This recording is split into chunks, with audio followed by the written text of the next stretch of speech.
Hey guys, and welcome to this new episode of The Doorhof is Always Open. It's the 12th already. Man, time flies. So in this episode I'm going to do an interview with somebody I really admire. His name? Bert Monroy. Now, there aren't many people out there that really push Photoshop to its limits. Well, Bert, he actually pushes it way further than the limits. So enjoy this interview with Bert Monroy. Hey Bert. How you doing, Frank? Welcome to The Doorhof is Always Open, our video web podcast. Yes, it's good to be here. Ah, man, Photoshop world. And it's already over. I know, I'm exhausted. You know, after my last session yesterday, I could feel that adrenaline drain. It's like I could just feel everything just calming down. Isn't it the Vegas drain? Well, yeah, Vegas. Fortunately, I haven't been able to go out this time. Usually I would go out in the evenings and go out and take pictures and stuff like that. But this time, I stayed in the hotel. It's good. It's good because, first of all, it's hot. And it's just all these people. And it's always amazing to me that so many people come to America, and where do they want to go? Las Vegas. Yeah. It gives such a horrible impression of what America is like. It's not really Las Vegas. But where else can you be in Paris and then cross the street and be in New York? But that's Las Vegas. Yeah. Well, although I love New York more than I love Vegas. For me, the first time Vegas was amazing. Yeah. But one time is enough, right? Actually, after 2 days, I'm a little bit against gambling. Yeah. And then you see all the people and if you have fun gambling, I don't mind it. It's pastime, right? Yeah. But you see people sitting here with the little keychains, and they don't even look at the machines, and they go just like. Yep. And I think, my. Yeah. 4 o'clock in the morning, they're still there. Yeah, yep. They're no. Little ladies with a cigarette hanging out of their mouth and stuff. Yeah. And that's another thing that bothers me is that. Being from California, you can't even smoke in the street. Yeah, same in the Netherlands. Yeah, but there, you know, people here, they go down to casinos, and that smell just gets to me. Yeah, we can smoke in the streets, but not in restaurants. For us, that was a big change, because at that time, we never went to restaurants, and now because you can't smoke, it's great. Mm-hmm. Hey, for people who don't know Bert Monroy, go and shame on yourself, guys. What do you do? Well, basically, I'm a painter. I'm the guy who uses every part of Photoshop, because what I do is I create photographs. My stuff looks like photographs, but if you look closely, you start to realize there's no depth of field, there's nothing out of focus. The building way down there, 10 miles down, is completely in focus, as is that little bolt holding that chair right in front of you. You know, so everything's in focus. So to me, it's kind of like I like to recreate reality by giving you something that you can look at, and wherever you look, your eye will come into focus. So I like to recreate the world. That's what I like to do. I remember that one time I saw a presentation, and it was about the guys pushing Photoshop to the limit. Mm-hmm. It was actually, I think, the first time I saw something from you. And I thought, well, I can do something like that. It was a cool shot. Like it was, I think it was the restaurant with the red reflection on the pavement. Oyster Bar, yes. Oyster Bar. Yes. And I was going well, pushing Photoshop to the limit. I don't know. I can take a photo like this if the weather is right. And then I listened further. It's a painting, and they zoomed in. I was going wow, I have to meet this guy. And then a few years later, we met up during the first Photoshop World I attended. And now, for people going why should you paint instead of photograph it?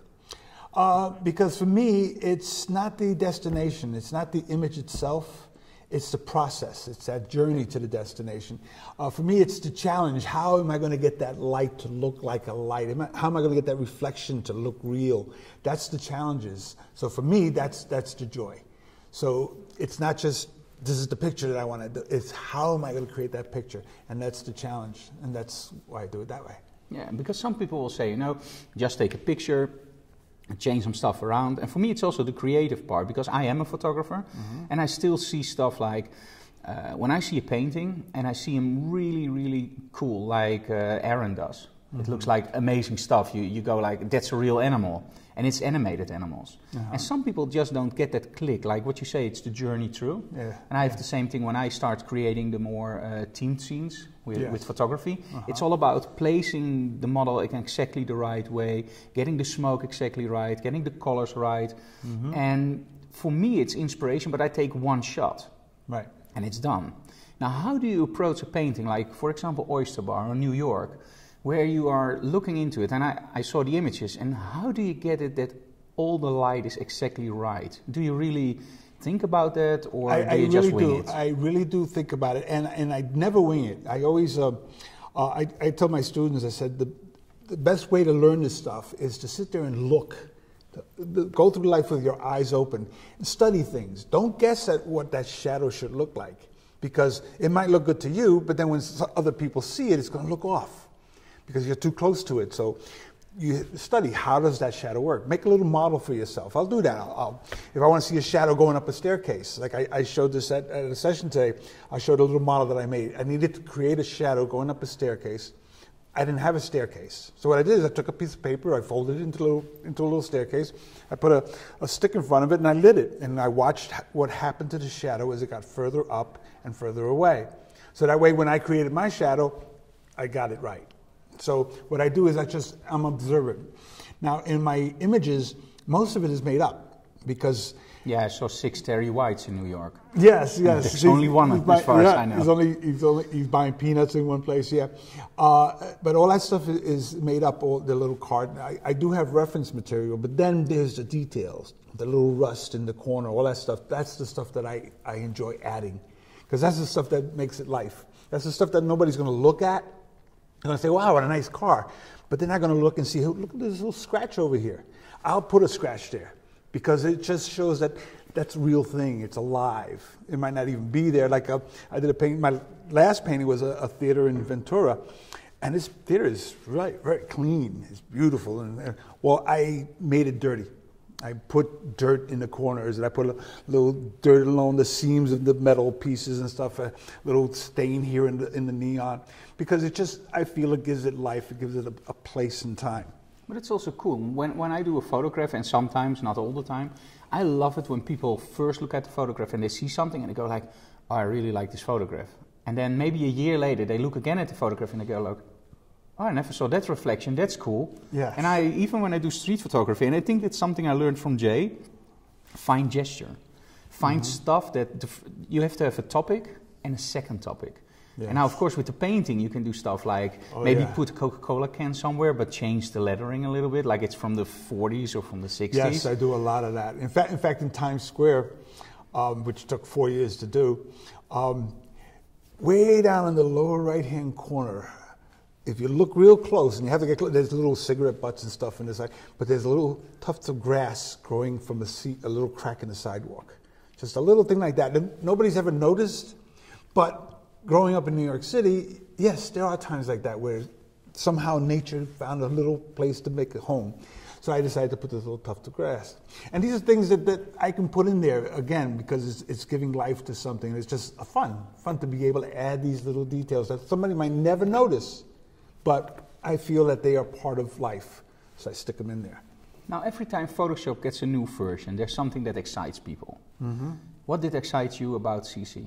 Well, actually, right now, I'm very excited about this thing they're showing about, that's coming out hopefully in November, is this new perspective thing, where you can put things into perspective, which ties in perfectly into this thing I've been teaching here, which is how to determine the perspective. If you got a photograph and you got to put something else into it, you have to match the lighting and reflections and all that kind of stuff. But what's even more important is perspective. You have to get that perspective right. So how do you find a perspective? How do you find a vanishing point? So I was showing people how to find a vanishing point. So that way you can then, from that vanishing point, create the vanishing lines, which will establish the perspective of what you're putting in. And now that they're giving us a tool that can bend things perfectly into that perspective, I'm really excited about that. About CC, there was a few things. I can't remember one off the bat right now because I'm so excited about that one. But there's, every new version that comes out, and I get to see them quite a few. I'm seeing stuff for 2 versions from now.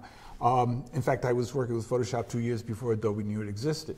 So there's always something new, something I think, wow, I like it to do this. And sure enough, before I know it, it's doing that. So there's always something. There's always a lot of things. And you work with the touchpad, right? Yes. On your laptop, just touching and on my sometimes laptop. the mouse maybe? No, I haven't used the mouse in years. But in my studio, I work on a Cintiq. Okay. Which is... I made a joke, by the way, but do you really paint with a touchpad on your laptop? I did. You're kidding. Did. I have a piece on my site. It's called The Gate. It's the front gate of my studio. It's the only one I've done the only street scene I've done on location because it's in my house, so I could sit there, nobody's going to bother me. But it was the 3200, I forget which one it was. It was the first laptop that had color, full color. And I decided I'm going to do this, and it didn't have an ADB port, so I couldn't connect anything to it. So I was stuck with the little finger pad. Okay, it took a lot longer, but it took me a while, but I created this whole piece. It took 5 days to create all the vectors, and then 4 nights to create the color, because it's a night scene. But I did it all with this little thing. It was very annoying, but it was, again, it was a challenge, because at the time I finally had color on a laptop. And that was the only time I ever did one with those little things. Okay. Most of my paintings were with a mouse, the early stuff, the old pixel paint stuff and the Mac paint. That was all with a mouse. I didn't go to a tablet until I started working with large monitors and multiple monitors, because I'd be like, where's my cursor? Because I do a lot of single brush, single pixel brushes, and you keep losing it. I'm looking around, and there it is, and I slowly move it down, you know, so I could see it. And then that's when I switched to a tablet. And then when the Cintiq came out, well, everything I was traditionally trained just came back. Because I like, you know, this stuff is okay, but I like to be able to look at my hand. If I'm doing like waves of hair, it's nice to be able to see your hand exactly where it's going. So I really prefer the Cintiq, and I've been working on a Cintiq for, well, almost since they came out. So you're very happy with the release of the Companion now? Yes. Actually, I'm even looking at it. As a fashion shooter, I would never buy a Cintiq. I know, but this Companion, the Companion is nice because you can take it on the road. It's the iPads and all these other pads are good, but they can't run Photoshop. I mean, PS Touch, Touch is for photographers. It's okay. For me, it's not. There are certain tools, certain apps that have been introduced. Like I use one called Art Studio and Sketchbook Pro. These are on the iPad. I use those, but you know, I feel so frustrated because I wish I had this. Yeah. You know, okay, I got layers and I got but I wish I had that. So now that I see a tablet that's even bigger and can run a full version of Photoshop, I'm very excited about that. Yeah, I was too. The only problem is that it's the boss. Yeah, the one who's filming now. Yeah, I know. So I think I will just tell her they were on sale and that they got free shipping on sale, because I really want to test one out now. Yes, and the fact that it's Windows, I understand, because Apple won't license their operating system. I wouldn't buy the Windows one. I would buy the Android one for the simple reason you can use it as a Cintiq, and the Windows one you can't. Yes. The thing is that under Android you can't run Photoshop. Yeah, but I think I would always connect it to my laptop. I would never use it as single on the road, probably. Although in the plane. Yeah. On a plane. Oh, wow. Yeah, now I need two. Now you need two. See, for me, I'm actually thinking that, my laptop for me, the only use that my laptop has is if I have to write something on a plane or for demos. That's all I use it for. I work strictly on my main machine. Sketching, I used to sketch traditionally on a sketch pad. Now I sketch on my iPad. But with this Cintiq, I won't use it in my studio, and I'm not going to connect it to my machine because I have a much bigger one right there with a lot more power. But I will take it on the road, and once you're running it, Photoshop looks the same on the Windows as it does on the Mac. So I'm not that concerned that it's Windows based. So for me, it is a tremendous step forward. And looking at the ports that it has, I'm also considering it to become my new demo machine, because then I can work the way I'm naturally work, and then be able to take this thing with me anywhere. Okay. And to be able to sketch on the road, to be able to sit in the park somewhere. And for me it would be the plane. These mountains, because it's bigger than an iPad.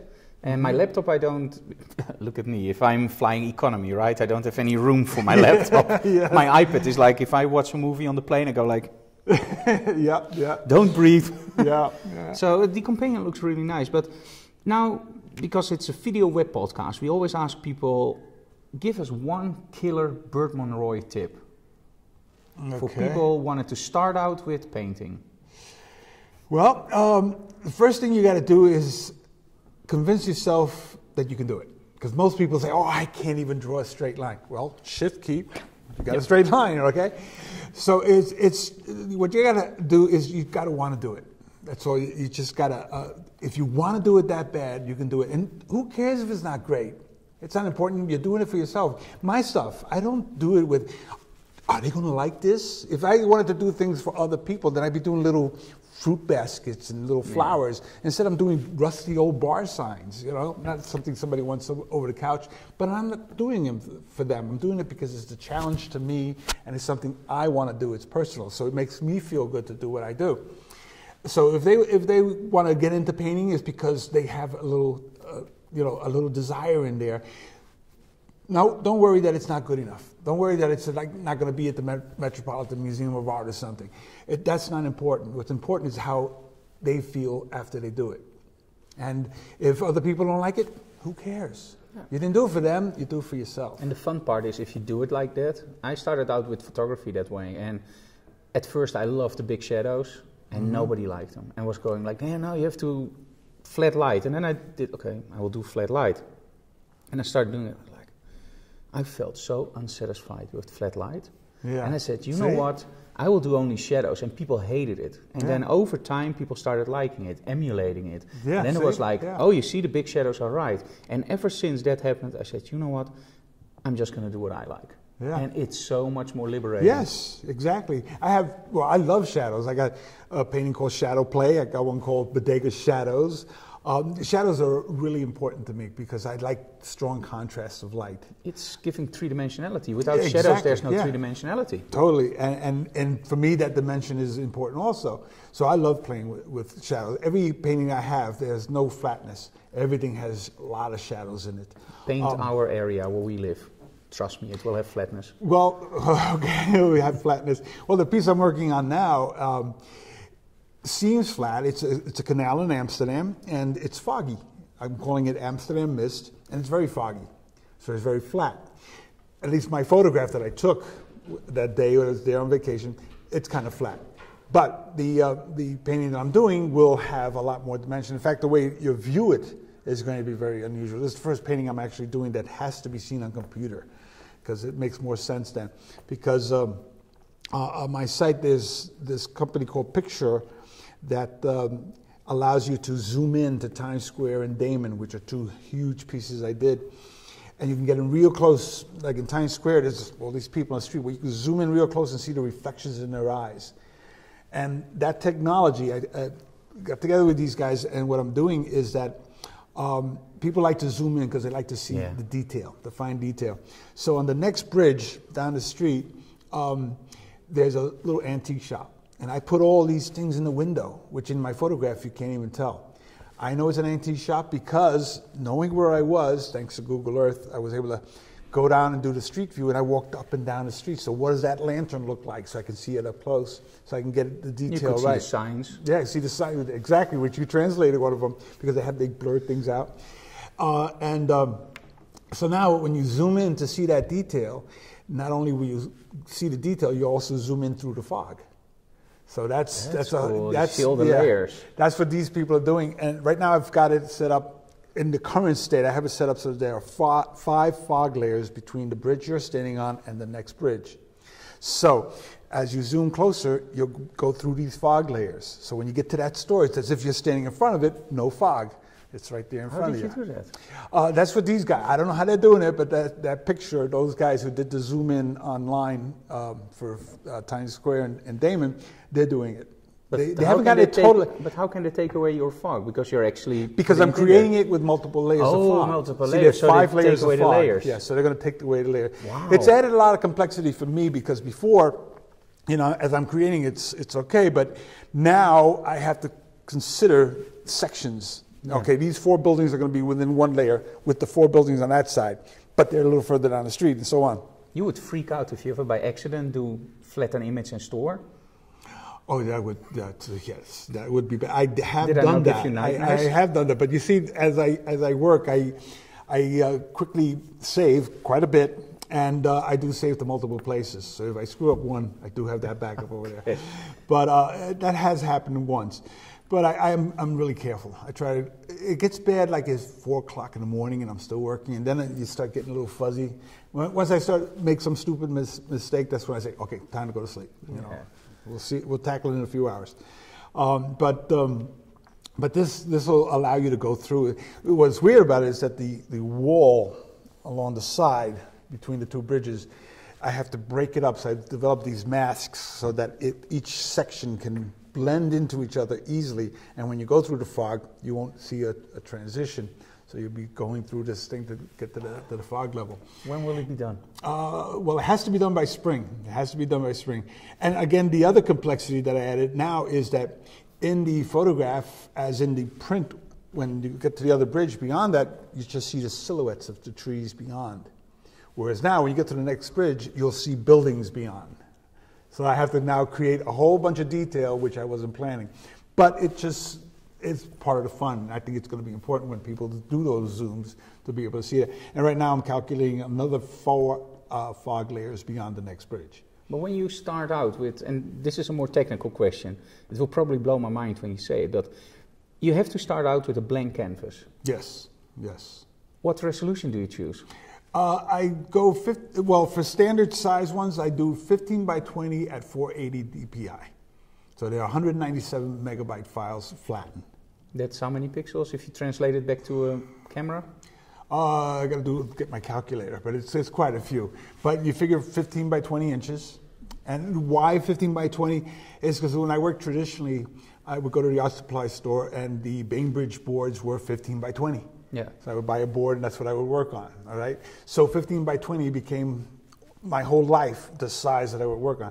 That's also divisible by all the standard frame sizes, okay? Before I would work, different sizes and stuff. And my wife is the one that said, well, you should work in something that's easy to frame. Because all my stuff will be just a little off. Times Square, of course, being 5 feet by 25 feet, that's a whole nother story. But most of my paintings are 15 by 20, which will easily translate up. And because I'm working at 480, they can blow them up to like a 64-inch printer and get full detail. It'll be perfectly clear. Wow. Yeah, which is how I'm planning this thing to actually, when it prints out, I'm figuring 60 inches by 80 inches.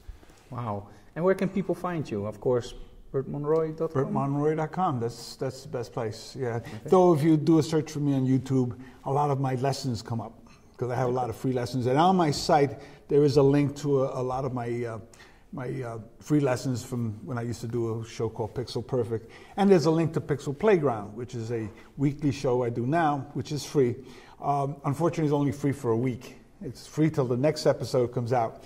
If they're members of lynda.com, then they can see them anytime, but the show is free for a week. And all they do is go to lynda.com, and on the upper right-hand corner, there's a list of their weekly shows, and Pixel Playground is mine. And Kelby Training, of course. Yes, I have a few things on there.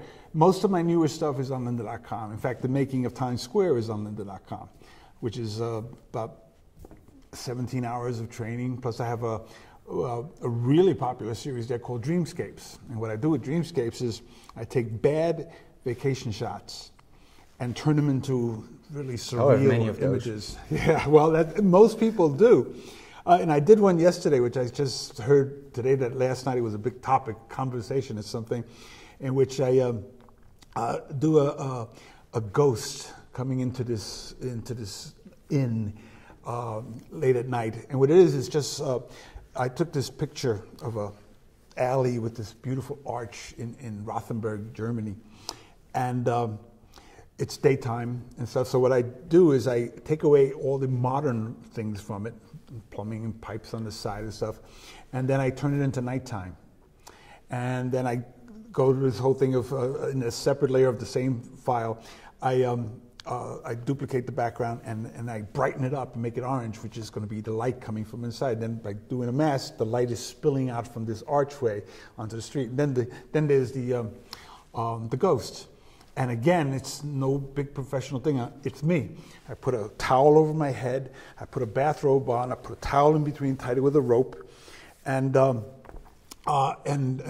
took a pose like I'm a ghost. And I needed a long beard, so what I did is I untied my hair and shot that, and then I put the beard here, so I have a long beard. And then I retouched the pockets and stuff like that, and I colorize it so it becomes, and give it a glow so it becomes a ghost.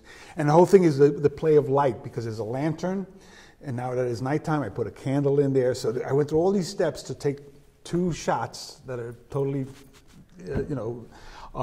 poor shots. Photographs? Yeah, photograph. The photograph of me in this getup, and then the photograph I took basically with a little Canon G9, and then I convert this into the scene that just becomes like something out of a storybook somewhere. And that's what you do with the painting. So you combine now photography with painting. No, in the paintings, no. My paintings, there's no photography. None whatsoever. No. But you combine in that project. You combine photographs with your painting style. But well, it's not my painting style so much as it is Photoshop techniques.